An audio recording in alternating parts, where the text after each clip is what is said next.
4 parameter को check करने के बाद ही आप किसी म्यूचुअल फंड में इन्वेस्ट कर सकते हैं। कैसे सेलेक्ट करें कोई म्यूचुअल फंड इन्वेस्टमेंट के लिए?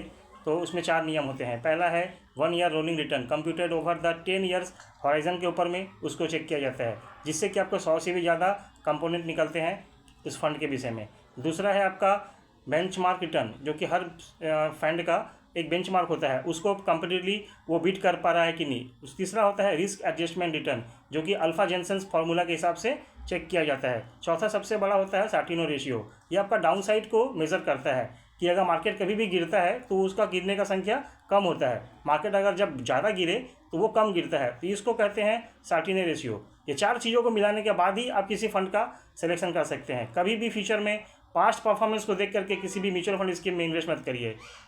आपका ट्रैक रिकॉर्ड बताता है रिसर्च के हिसाब से कि जिसने भी इस तरीके से इन्वेस्ट किया है वो अपने इन्वेस्टमेंट को लूज़ कर रहा है, क्योंकि ऑलरेडी वो फंड तो बढ़ चुका होता है, तो उसका बेनिफिट आपको ज़्यादा नहीं मिलेगा।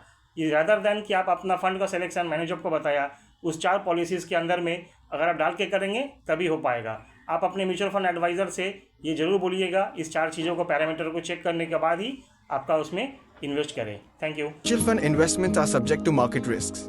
Read all scheme related documents carefully.